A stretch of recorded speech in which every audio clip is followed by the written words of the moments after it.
us at this fourth event of Conversations at NAS. Conversations at NAS is where we have difficult conversations to shift the boundaries and get everyone thinking in a way that hopefully they haven't been thinking before. Today's topic, we focus on the value of nature. At first glance, this might seem like an obvious topic and quite an easy one perhaps. But as you'll see from today's conversation, as we start digging into the detail, especially considering other measures of value, you'll agree with me at the end that there's a lot more to it. The value of nature and the science supporting it has got a long history. I start in the end of 1990s, 1999, 2000, 2001, with the Millennium Ecosystem Assessment. The Millennium Ecosystem Assessment formalized the notion of ecosystem services that have been around for some time.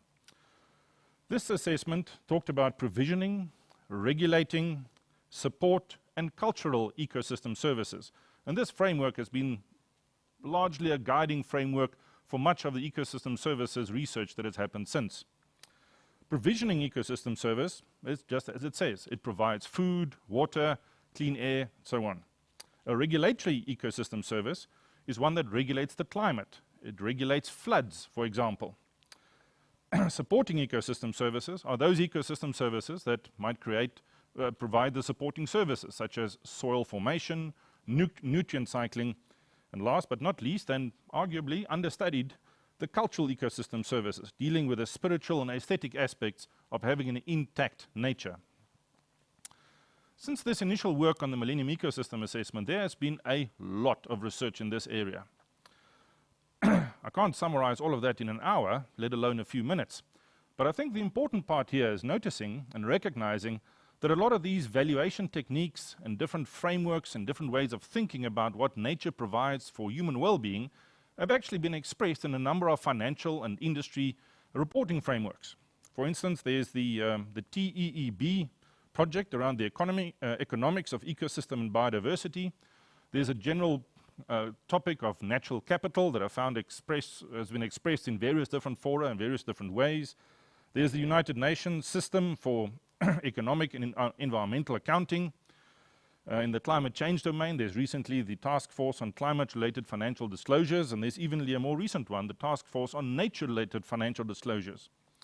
So it's quite clear that even in business, there's a recognition that a lot of business relies fundamentally on the things that intact ecosystems provide us, and that link is not just to the people physically living in that environment, but that those links are real links with actual financial value. This is an interesting topic, and those of you that's active in amateur investment will know that some of these investment platforms even give you the opportunity to look at some of the environmental impact or some sort of environmental score of your chosen investment vehicle. So it's very much become mainstream. I think there's a number of questions that has not been answered adequately, and I think we'll deal with them in various forms today. The first one is the notion of trade-offs. And when we talk about services that we get from the environment, do we get one large service or several small ones that might not be as financially lucrative but have got lots of co-benefits? The question around local versus global benefits always come to the fore. Do we have the benefits for the people living in the environment, or do they only have the adverse consequences and the benefits accrue globally elsewhere to a different company or a different country? That leads us to the question of whose value and whose benefits. And then the question comes in, so what constitutes a just and fair transition to a different way of thinking about the value of nature? Just before I introduce the panel, I think there's an important point I'd like to make here. When we talk about the value of nature, this is not the same as putting a price on nature. We are not having a conversation about commoditizing or financializing nature. What we do want to do is recognize that economic policy uses several different instruments, some of them market-based and some of them not, to actually reflect the value of nature. We should also recognize that most, if not, well, hopefully not all, but many of the financial transactions that do happen have got no consequence and no valuation of the underlying ecosystem services in any case.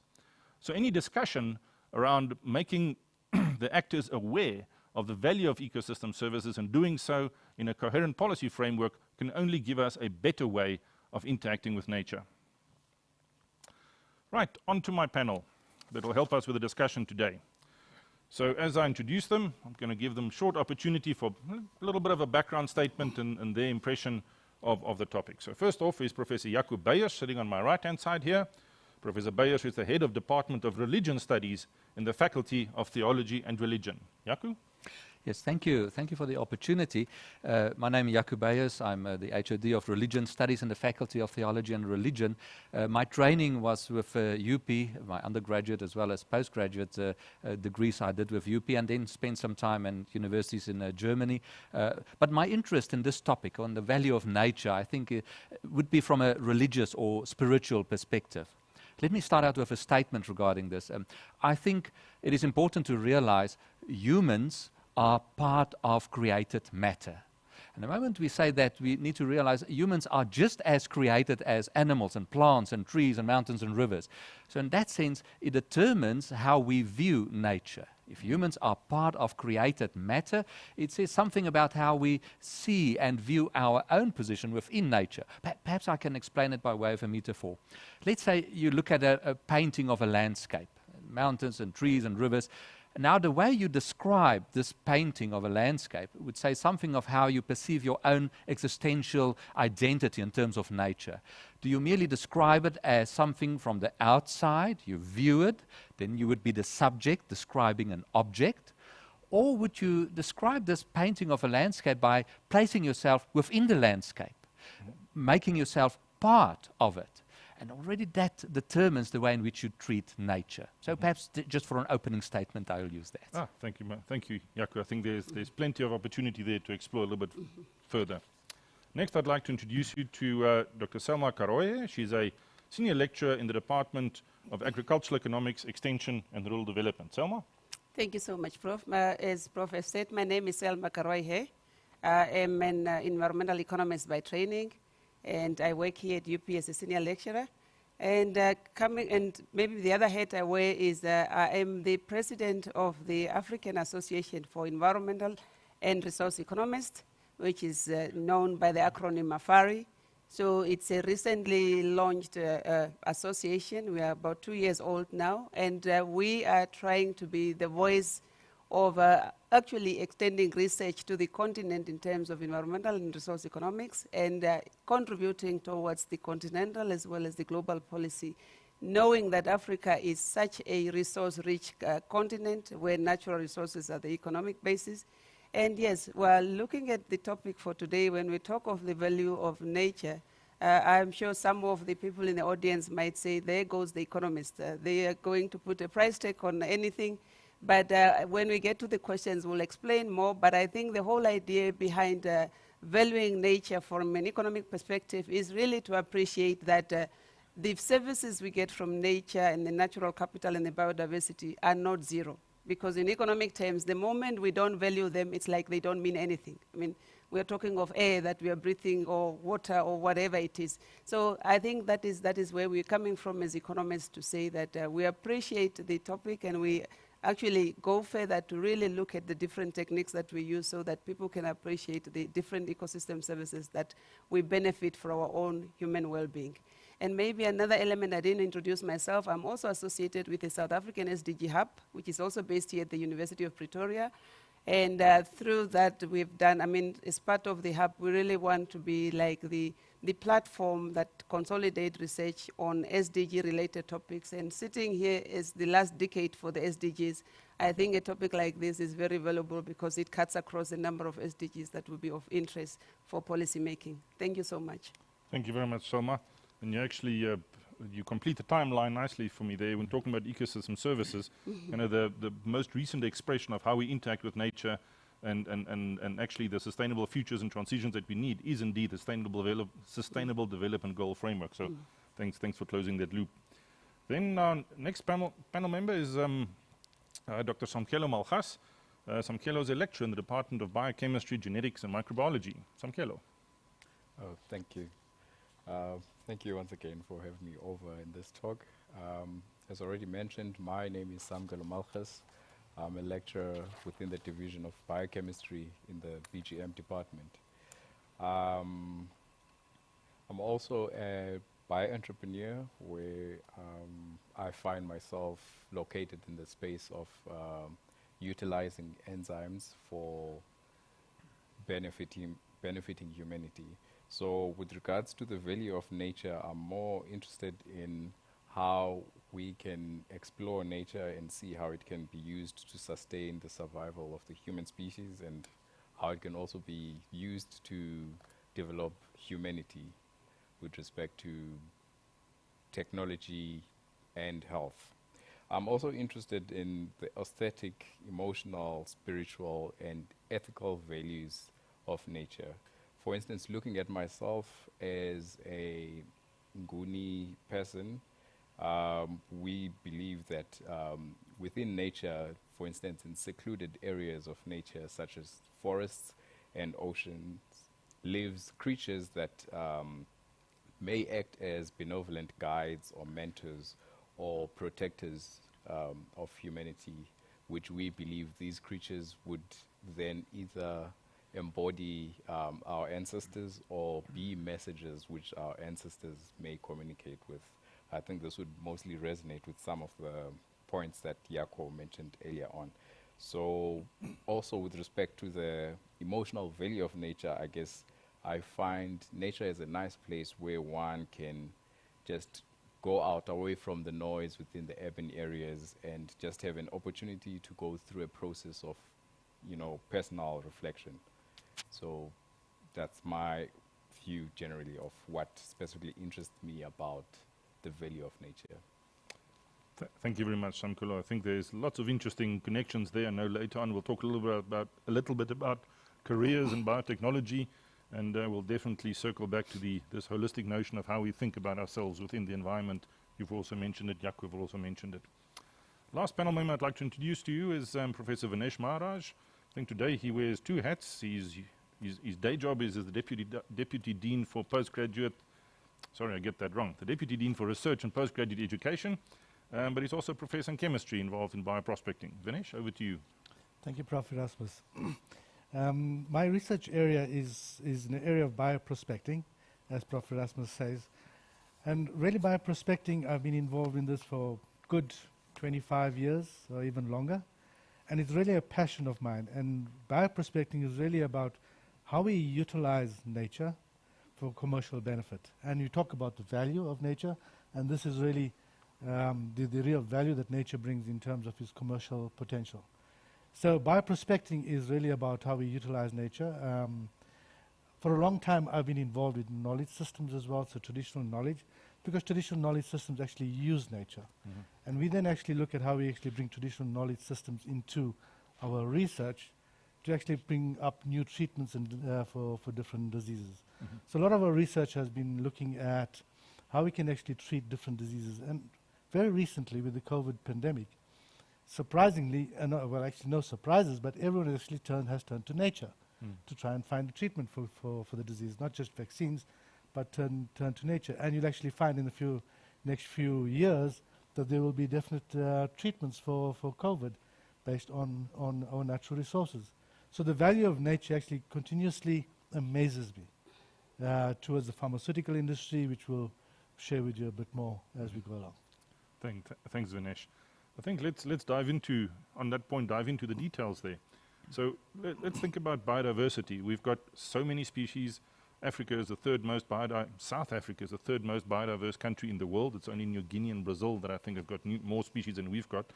And then we're not as familiar with all the microbes and the microbiological organisms, fungi and viruses and all these others, makes those numbers of species even so much bigger. So what do you think is the contribution of biodiversity to pharmacology and health? Maybe some examples from your own experience. Yeah, thank you for that. So one of the most significant contributions of nature to human health and even animal health has been the treatment of diseases, even life-threatening diseases like cancer, malaria, and diseases like Alzheimer's disease as well. And nature has this almost remarkable way of producing chemical compounds that can actually target human diseases. That's been absolutely amazing. So in recent times, in the past decades or so, you would actually find The Americans have actually come up with treatments for cancer. Taxol is one of the most widely known or the biggest anti-cancer drug. Resistant malaria is from a plant in China, which is called Artemisia afra. So Artemisia is there for the treatment of malaria, resistant malaria. The South Americans have actually come up with a plant to produce quinine, which is also for malaria. In Europe, there's a plant actually used for the treatment of Alzheimer's disease. So it's actually amazing the number of treatments for these diseases that have come about from nature. So what's amazing as well that if you look at the drugs that are on the market, at least 60% of the drugs on the market are derived from a biological resource, whether it's a microorganism or whether it's a plant. So it's 60% of these. In fact, every time a medical doctor writes you a prescription, 1 in 4 is derived from a plant or has some resources from a plant. So it's actually, the value is immense in terms of what nature has provided to the medical fraternity. I really didn't realize the numbers were that high. 1 in 4 every prescription. So yes, so it's derived from a plant. The origins actually are from a plant. Sure. So it's derived from a plant. Yeah. In fact, if you go a bit further, if you look at South Africa and you spoke about the numbers of 24,000 plant species in less than 1% of land. So it's a huge number, and we have such a strong knowledge system and a traditional knowledge system that we have in the country.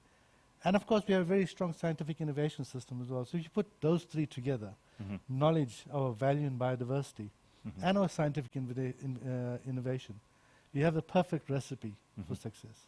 But South Africa has yet to produce a blockbuster drug for medicines in the world. That should be our moonshot, I think. That's something that we need to look forward to, and how do we actually address this?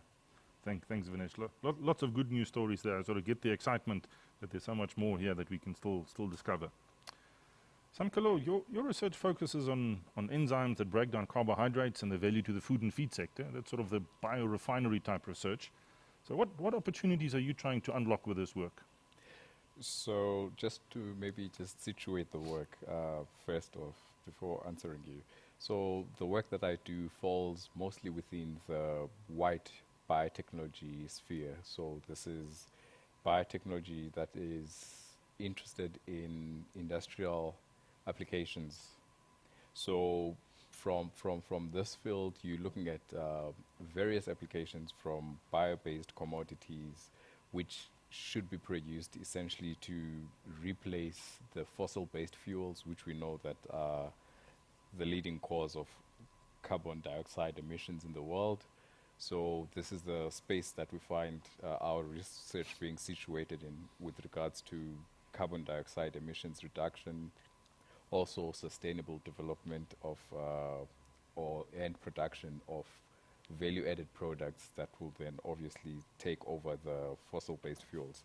Also, there's opportunity here to tap into job creation and also waste valorization, because the main product that we're focusing on in the work is essentially waste that are derived from agri-processes. So for instance, if you look in the KZN, most of the waste derived there would be sugarcane bagasse, and most of that sugarcane bagasse is used to maybe heat up meals or used as a ground conditioner, and a majority of it is just underutilized and may end up in water streams whereby it can affect ecosystems by introducing a lot of sugars. So now we're trying to find ways to actually valorize what agro industries or utilitarian industries steam as waste, and trying to find value by producing prebiotics,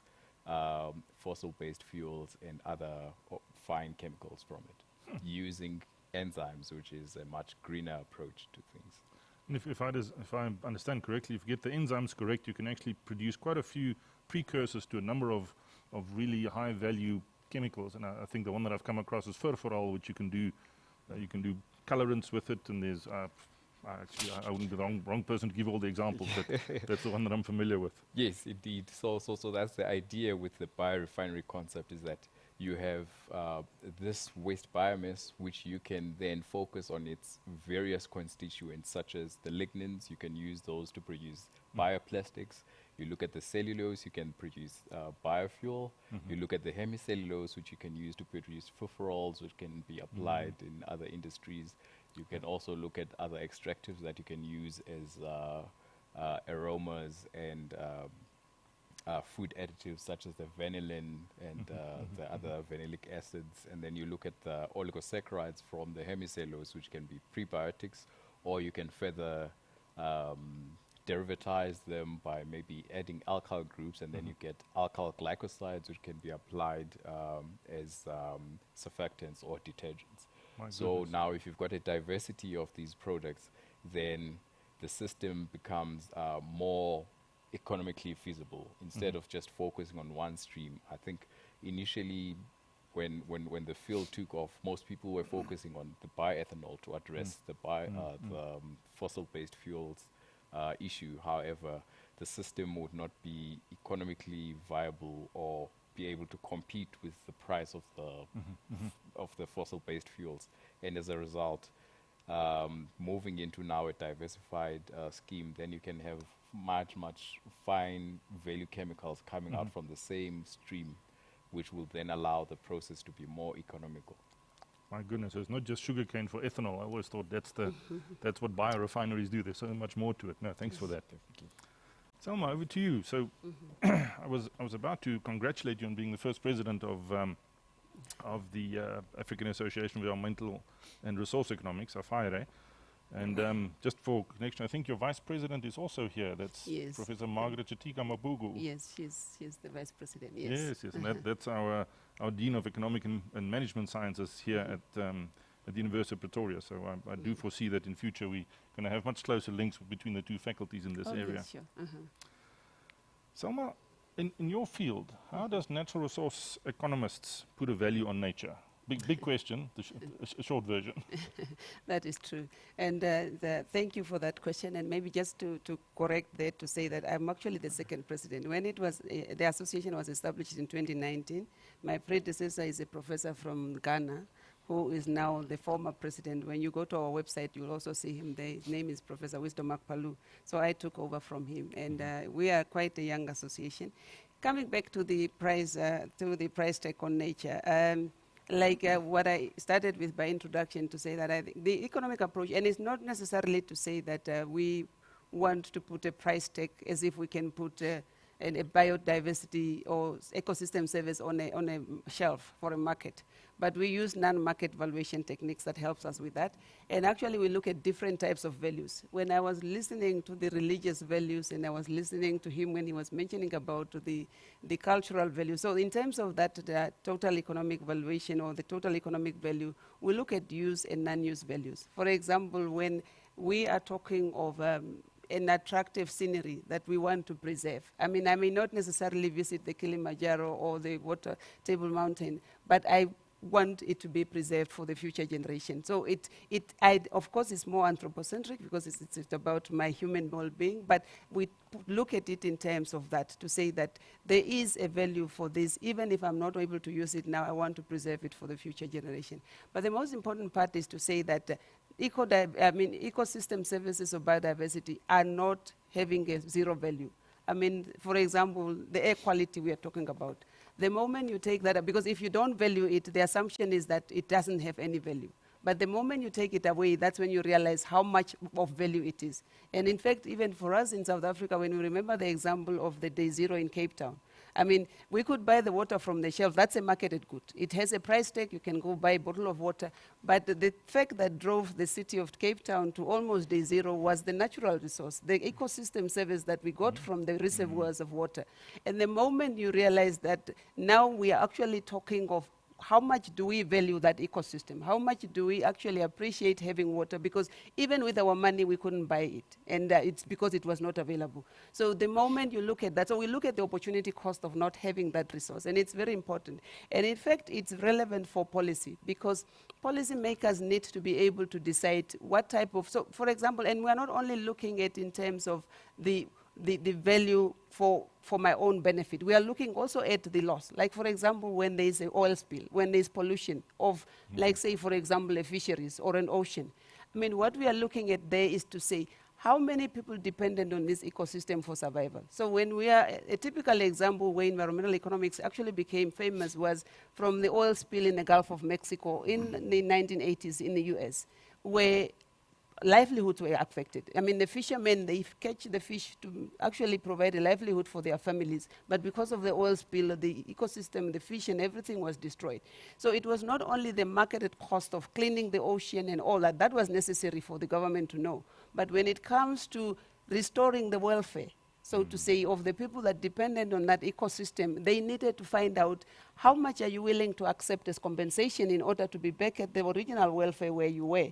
And for that, they needed environmental economists to actually come up with a value that the government or the EPA could use for litigation in order to actually receive this compensation for people. So it is not just a price tag. And again, like for example, when I'm talking of this natural scenery, going to the National Kruger Park for an economist from the environmental perspective is to say, I mean, you have paid so much cost. You probably traveled from the US to here just to view the wildlife. So it's not to say I'm putting a price tag on the elephant, but if it's gone, it means there's no tourism for me. There's no attraction. There's no scenery for me to come and view. So for that, it's important because it helps governments. And I think as we are coming, maybe later on, I'll also mention on that to say, I think the developing countries' governments need to start utilizing economic valuation, the non-market ones, more in terms of the resource allocations, because it's very useful for a resource-based, dependent continent like Africa,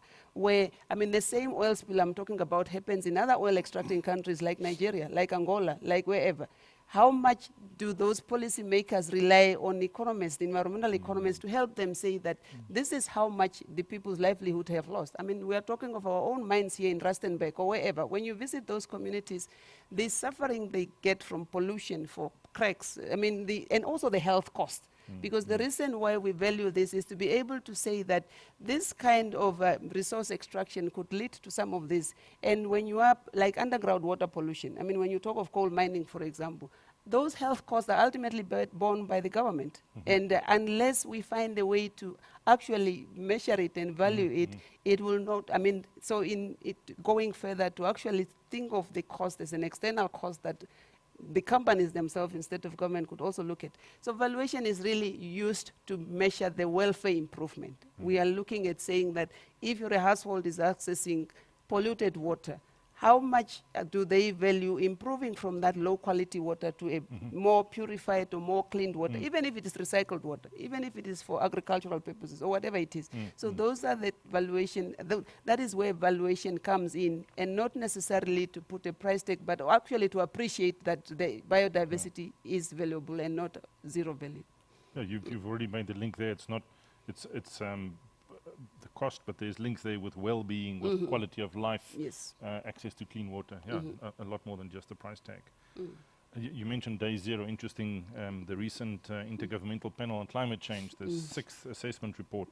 There was a team of South African scientists who interpreted that for South Africa, and they actually say one of the biggest threats from climate change to South Africa is a multi-year drought triggering a day zero event in Gauteng.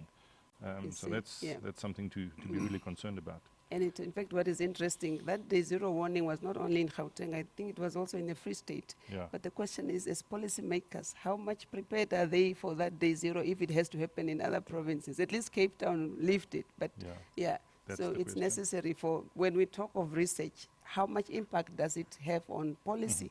And actually, how much does policy take from the research that we do to be able to address some of these unexpected challenges? Yeah. Thanks, Selma. Jaco, the discussion is mostly around utility and value, different ways to value, but what about the spiritual value of nature? Thank you. Thank you for the question. Now, as to your question in terms of the spiritualization of nature, I should actually start by linking up with the statement I've made earlier, that humans are created matter. Now, there are different ways of interpreting this. The Greek philosopher Plato would say, yes, humans are created, consisting of a body and a spirit. This dual nature humans have. Socrates, a Greek philosopher, interpreted by saying, yes, it might be true, body and a spirit, but the spirit is actually the more important element. It is eternal, it is more value. So you can immediately realize if the body is interpreted as being not important, then everything material, nature included, might be considered of not really of value. The spiritual is actually then emphasized. So it may lead to an anti-material position. Now, there is a third position, and the Greek philosopher Parmenides in the 5th century BCE already indicated that existence is actually a unity. Everything has the same origin.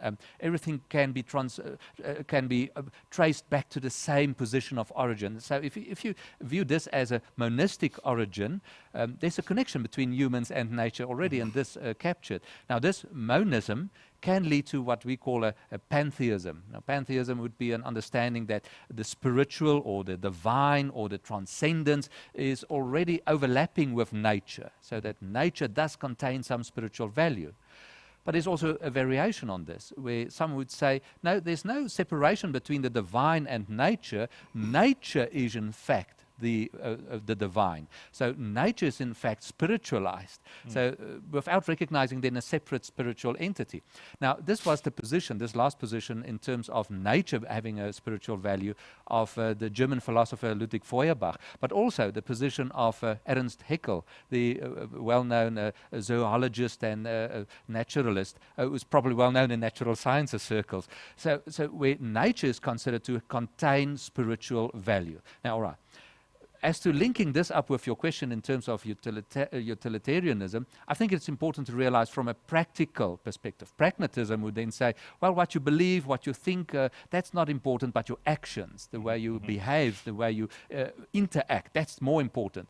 Now, utilitarianism would then actually depart from this position. Nature has no value.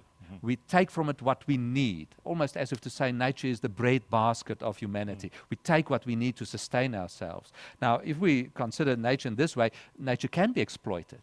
It can be utilized to the deprivation of nature itself, in fact. Now, this might even lead to neoliberalism, where we have, in economic terms, have this whole position of working hard to sustain yourself and further your own capitalist position. Now, that's a different debate, but the question is how we view nature. Now, the moment you see from a utilitarian view, you're probably putting humans outside of nature as the subject, utilizing the object. And in that sense, it becomes nature is an object. It is non-material. Well, it's material, but non-value, and probably also profane in that sense. So that creates this problem with how we link up the view of how we link a spiritualization of nature with utilitarianism. But I think what is important is that we cannot talk about the spiritual value of nature without talking about worldviews, because this would immediately indicate how people understand their own position, their own existential identity in terms of nature. The Canadian philosopher Charles Taylor labeled two particular ways in which we can define worldviews. He talks about the porous, enchanted world, as opposed to the what he calls the buffered, disenchanted world. Now, with this, he's trying to say, with the porous world view, he says there is a spiritual value, and it links with the material world, but in such a way that the spiritual elements can enter the material world, influence it. So he's talking about the causality, how spiritual values can enter material world. There's a porous border for cross-infiltration from the spiritual realm. So that's one way of understanding your world existence. Opposed to that is the buffered world view, where Taylor indicates there's no way that the spiritual world can enter the material world. And in that way, the material world, nature, is all existing on its own. Only humans exist in it, to being created matter by themselves. So there's no spiritual influence in that way. So I think the way in which we understand our own world views determine how we treat nature, I think.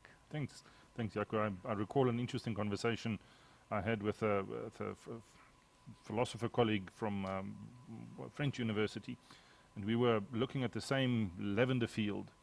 And then I can't remember how we got to that part of the conversation, but the idea of worldviews came up. And he said, from a aesthetic point of view, look at the beautiful colors and the straight rows. It's all balanced in the blue sky and the white clouds.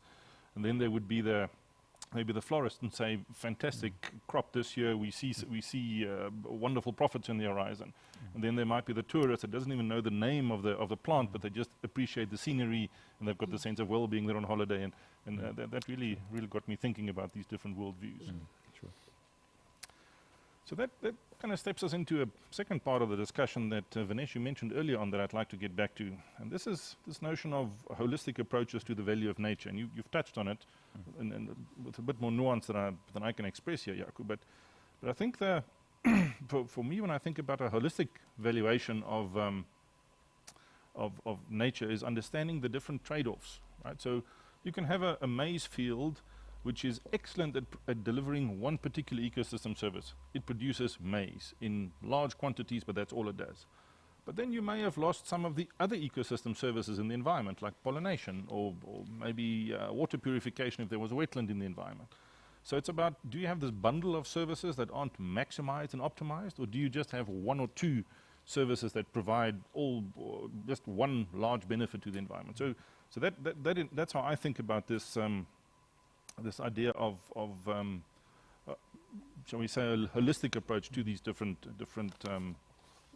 values. And my question to you, Vanesh, is what do you think is the intersection between the bioprospecting work that you do and indigenous and local knowledge systems about the value of nature? And I've just got a little parenthesis here. I use the word indigenous and local knowledge systems intentionally because I think knowledge systems aren't static, right? So people interact with knowledge through their phones, through their families, through whatever media, and then it's a dynamic thing that builds. So traditional indigenous knowledge systems do exist, obviously, but there's always elements of local knowledge added to it. So that's why I talk about indigenous and local knowledge systems. But back to the question. No, thank you very much. That's actually a very interesting question, and building on what Jaco was saying as well. So in bioprospecting terms, we rely on different resources. One of them is traditional knowledge or indigenous knowledge systems that actually almost reduces or narrows down your search when you're looking for pharmaceuticals. So you have 24,000 plant species in South Africa. You can reduce that to a few based on knowledge systems because they actually point you to almost a therapeutic area. So your knowledge systems tell you this is being used for certain what we would call diseases. But there's a challenge to that. I think many researchers and scientists actually do not understand the holistic form of traditional medicine or knowledge systems. And actually, as scientists, we naturally break things down into boxes because we need to understand it better. So we do have the reductionist approach. And I'd actually like to quote an example that actually I experienced in my life on this. So it has to do with a medicinal plant from Limpopo, a local plant that has been used and has a vernacular name called Molomonate. So it means mouth nice in Sepedi. So most interesting as a scientist, we said mouth nice, obviously it's got to taste nice.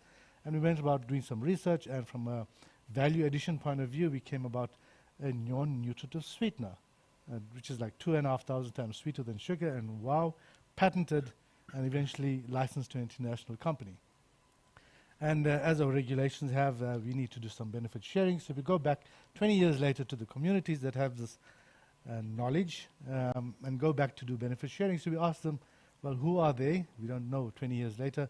And they bring back, we ask them to please bring back the plant that actually means Molomonate, mouth nice. And they bring all sorts of plants, and some of them are sweet tasting, but many are bitter. And so to our surprise, but we tell them this is not Molomonate, this is not tasting sweet. And they say, but Molomonate does not mean sweet tasting, it means mouth nice. You talk nicely. You talk to your spirits, and you talk, and you don't talk in tongues. You talk respectfully to your elders and your seniors and your children and so forth. So it made us think about how we actually have this reductionist approach to something in a holistic form. And by the way, just as what we asked them, so why don't you add this to your tea or your coffee? Well, if I need to do that, I will add sugar. Why do you need to add Molomonate to this?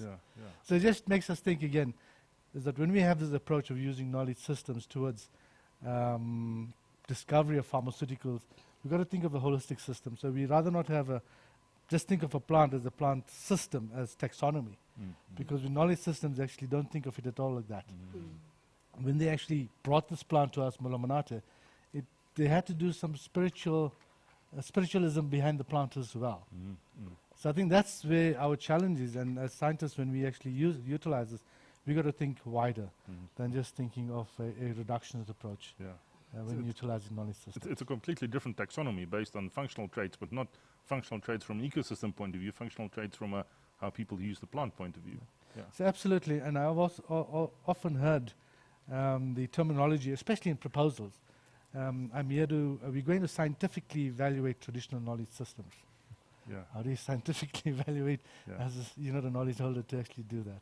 Yeah. So I think that's when you talk about the spiritual and the holistic form of traditional medicine. Yeah. That's what we have to keep in mind when we do this research. Interesting. Thanks, Vanesh. Samkelo, in our earlier interactions, you mentioned ideas of healing nature and regenerating nature. So how does this fit with a holistic interpretation of nature? Right. Thank you for that question. So, as I understand the holistic approach to nature is that it's mostly concerned with environmental ethics, which essentially are interested in granting non-human entities such as animals and plants a moral standing. Mm-hmm. So this is a bit different from your anthropocentrism, which is more concerned with humans as being the objects that have moral standing. So if you look at, for instance, the work that I'm doing, we're more interested in then, let's say, working with a waste material that would have maybe been earmarked for being sent off to a landfill. So maybe a landfill would have needed to be made or made available for that waste. Now, if you can then process that waste in a way that it's minimized, then you allow the provision and preservation of natural spaces, which allow now none other human entities such as plants and animals to have an opportunity to thrive and develop. However, there's generally this conflict now between your non-utilitarian and the utilitarian views when it comes to nature in South Africa, especially if you look at the legacy of, for instance, apartheid and Bantu stats. That has now led to, for instance, a lot of black people moving into the urban areas and moving into townships, for instance. And the government tends to mostly focus on the immediate needs, such as housing, providing electricity and sanitation and water, with little emphasis on creating green spaces. And most of the people in those spaces would see biodiversity and conservation approaches as being anti-development.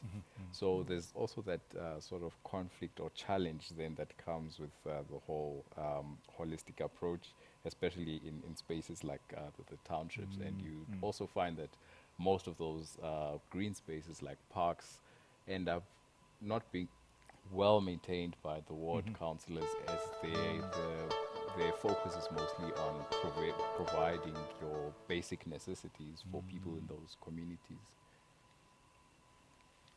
That's a really interesting one. Jaco, can I come to you? I think there's some interesting links here, and sort of you put the material utilitarian as opposed to the sort of two like a dichotomous approach. Yes. Right. So it's either one or the other. And you mentioned that earlier on, that they are reconcilable in a way, but how? Yeah, thank you. Now, it's very interesting to listen to Samkelo. To reconcile would be difficult, but it has to do with holism, in terms of unity, in terms of an interdependence, I would rather like to call it. The point is, it is opposed to it's opposing and the anthropocentrism, where humans are no longer at the center of everything, but the holism would open it up to consider other elements as well. So humans are merely understanding their own position as being part of something. I think it's a Western or a modern way of thinking when we separate our spheres of existence. Now we're busy with economics, now we're busy with religion, now we're busy with sport, now we're busy with science. So in some worldviews, there are no separation between these spheres. Everything has to do with everything. It's almost like thinking about life as somewhere on a spider's web. Everything is connected. And the moment you influence one thing, it has influences everywhere. So in that sense, there is a connection in terms of the holistic interdependence approach, where everything is connected and has influence on everything else. Yeah, yeah. No, Selma, how do we get the economics of the spider web right?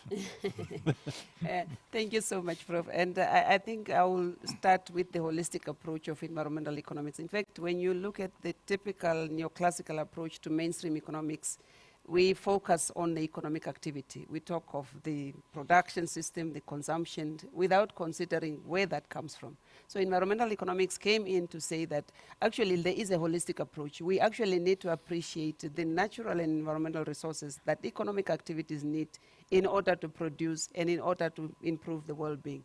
So environmental economics is really concerned with how much, what are we extracting from the natural environment?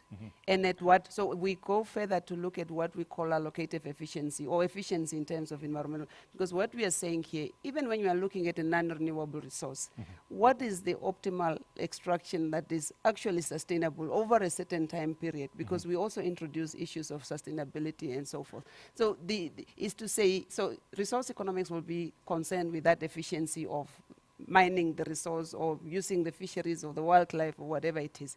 And then we are also concerned with how much are we putting back in terms of pollution? Because for us to be able to continue cut the tree for what we are sitting on as the resources, we need to ensure that we are not destroying its regeneration potential. So the holistic approach is to say that we are extracting here, we are here as an economic system, but most of the things we do as an economic system ultimately end up as waste. Ultimately when this chair is done, it will go back to the environment in one form or the other, unless we recycle it. So there is a need to be also to be able to say, what is that how do we ensure that policies can be in place to ensure that the amount of pollution that we put back into the environment can sustain the environment to produce again for us.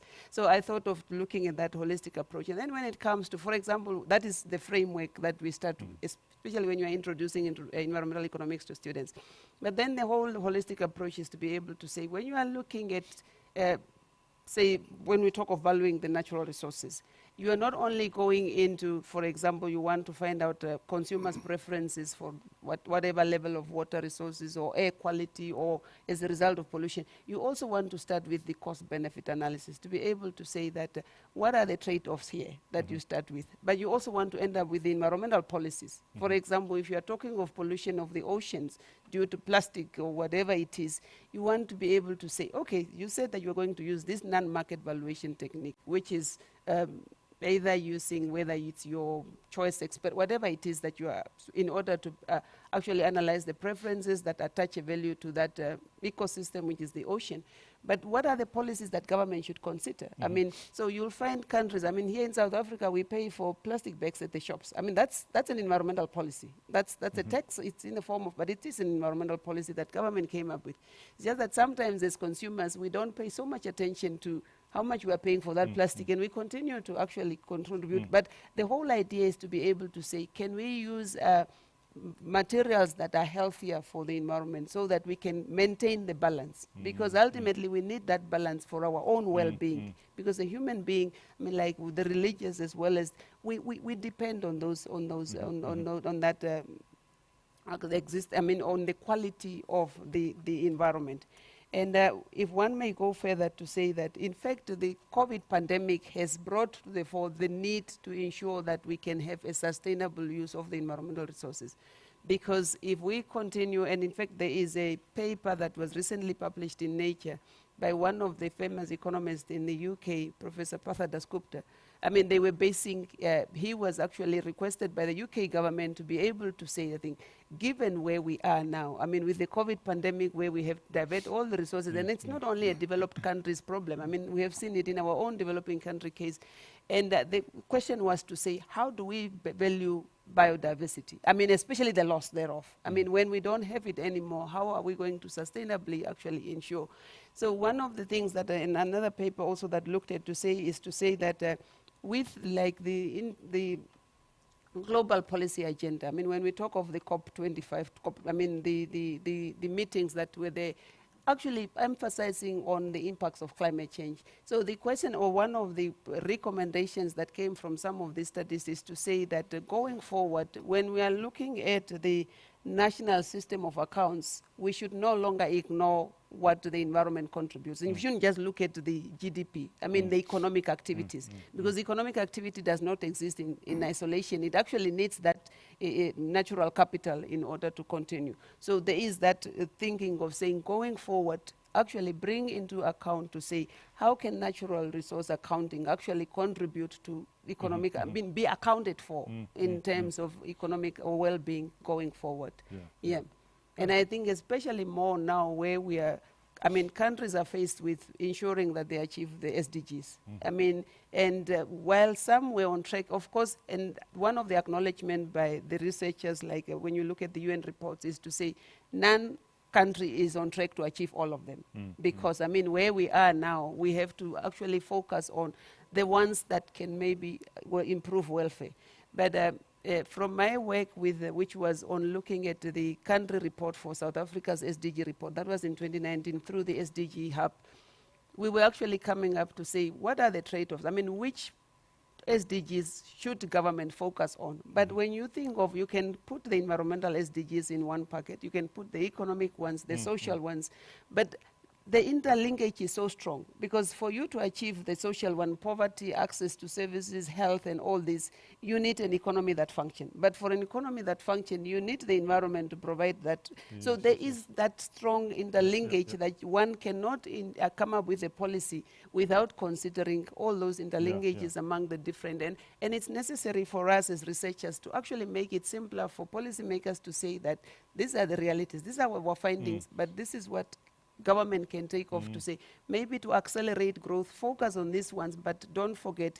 And one other thing that is acknowledged is to say, the lockdown of COVID-19 has somehow helped the environment. I mean, economic activity came to a standstill. All of us were working from home, no cars on the road, no whatever. So it was good for the environment. But the question is, how can we now ensure that we sustain it in that way? Is there a way we can actually try and do that without going back to our norms of... And the challenge in that complicated interactions is understanding where's the entry points to get the most effective, low-hanging fruit, so to speak, responses, and really understanding that. It's not a simple case, but luckily... it's very complex, actually. It is the sort of thing that academics and researchers keep themselves busy with, because this is not a simple problem, a really important one, but not a simple one.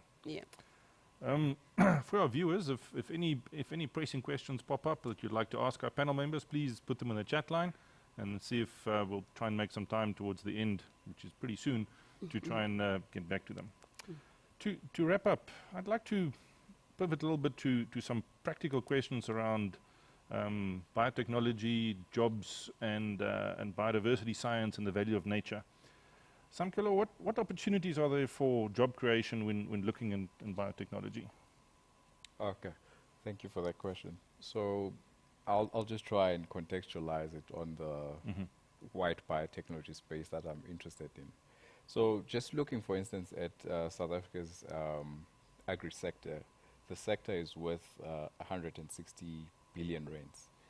That's a very big sector, and from that sector, approximately 10 million tons of food or agri-residues are generated as waste. And that's about essentially 30% of all produce from the agri-sector is essentially channeled as waste. And the economic value of that is around 60 million rands, so which is about 2% of our GDP.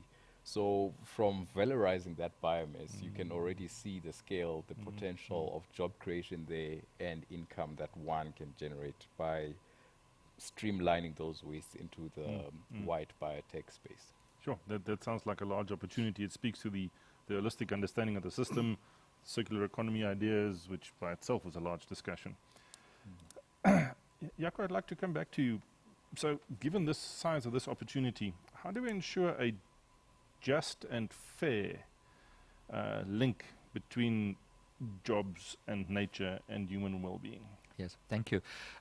It would be wonderful if we can predict what the future of work will be like. It will be wonderful to identify the careers in future that will solve all the problems we currently experience. But by saying that, I really already realize we are overburdening the future with our problems now. We should actually try and find solutions now already. But to answer your question, I think I can provide perhaps guidelines or principles in which we think that people in future might relate to nature. And in that sense, I think it is important to build on this whole matter of interdependence, the matter of unity that we touched on, to realize that whenever we engage with nature, there should be a reciprocal responsibility. We as humans, being part of nature, realize that we should take care of nature in whichever career it is that we pursue, but to take care of nature as nature is taking care of us. And in that way, that reciprocal responsibility would be important for all careers, I think. But also part of that would to realize and emphasize this whole matter of to not be human-centered when we think of our careers. It's not what's in it for us, but what's in it for the whole universe, for nature and humans as well. So in terms of then careers, I think to be a change agent, perhaps, changing people's minds in how they should think about nature and human relationship with nature, to be a social sensitizer, not a sanitizer, but a sensitizer, making a community sensitive towards the needs of nature itself. So in that way, I think there's guiding principles without clearly identifying the careers that would exist in future. And how do we get past the idea that if you make the choices for nature, there's a perception that that's a short-term cost and the benefits only come back to you in the long run? How do you deal with that that tension? I think that's a masked argument for utilitarianism again. Okay. Because then you're already stepping in the trap of what can I do to better my life? So once again, human-centered. So I think we should be careful about that, to try and be nature conservatives and then stepping in that trap to see, but all right, so how can we benefit from that? So once again, just be careful about utilitarianism in terms of how we make that link again. Yes. Oh, thanks, Jaco. Vanesh, looking in your own field, biodiversity, bioprospecting, where do you think are the future opportunities? So the potential of nature to still continuously be able to provide these treatments for these life-threatening diseases is still there. It's the way we actually go about doing it. And the way it's been done previously and what we need to do now is actually more, I would say, transdisciplinary research. So you involve researchers in the full value chain, from the ecosystems to sustainable supply, right up till the point of maybe the regulatory environment, so you can actually get something that actually does work for a disease. So it's moving away from the reductionist approach, just one single discipline or even two disciplines, but multidisciplinary, transdisciplinary research, involving ecosystems, involving communities. Because if you ever get this right, can you imagine supplying the world with a biological resource that you need to cultivate, as an example, in the country? You might have to cultivate the whole of South Africa. Can you imagine the jobs that you would create? So the potential is enormous if we can actually get this right. So we keep plugging away at it. It seems there's lots of opportunities. You mentioned the numbers of species and the biodiversity and the rich heritage that we've got. Plenty to do there. So, Selma, probably you've got the second last word. What advice would you have for students in natural resource economics? And in fact, a lot of them will come and say, "Ma'am, I want to take this as my major, but I don't know whether I'll find a job." And so I think, and maybe just even to start with corporate jobs. I mean, most banks now are having environmental divisions where they need to, I mean, in the whole private sector, there are corporate social responsibilities that looks at social, environmental sustainability and so forth. So there is a broader market out there that is not really well tapped or well utilized. And I think when we look at environmental economics or resource economics as a career, we look at government, we look at Department of Environment or Ministry of Environment.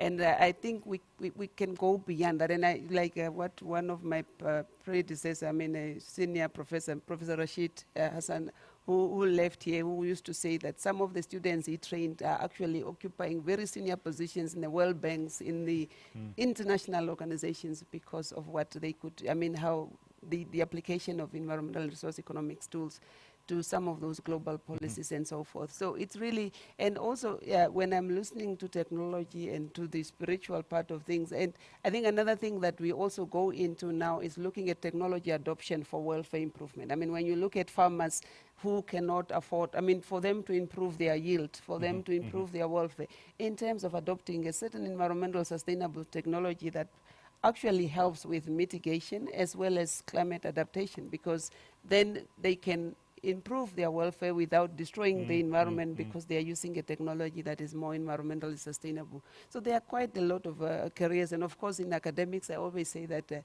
they need to come back and join us on this other side of the table so that we can produce more environmental economists, because so there are quite a number of opportunities out there. Thank you very much, Selma. I think that brings us to the end of our time slot. Time has flown.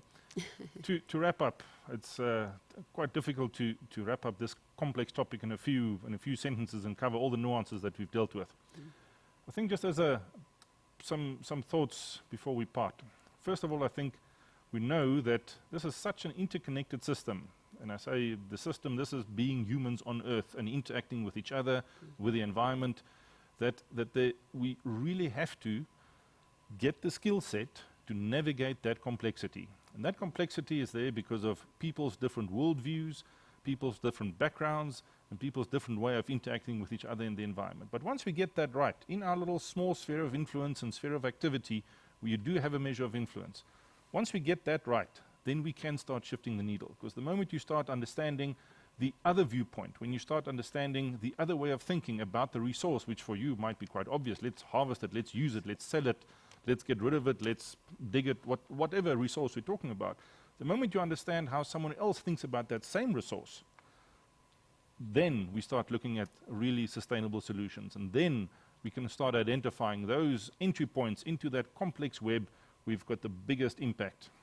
And that is the nature of transdisciplinary science, getting all the viewpoints around the table in a way where they're all equal, they're all considered, and they're all discussed. And that is not a simple skill. It sounds quite simple when I mention it like that, but to really do that is probably a lifetime lifetime ambition and aspiration. And that's something that within the Faculty of Natural and Agricultural Sciences we are pursuing aggressively, and we will continue to do so. Not just because it's interesting academically, but because if we don't do that, we will not achieve the transition to a sustainable future that we absolutely have to need. So on that note, thank you very much for joining us this afternoon. This was the fourth and last Conversations at NAS. We will see you again early in 2022. And until then, stay safe and vaccinate.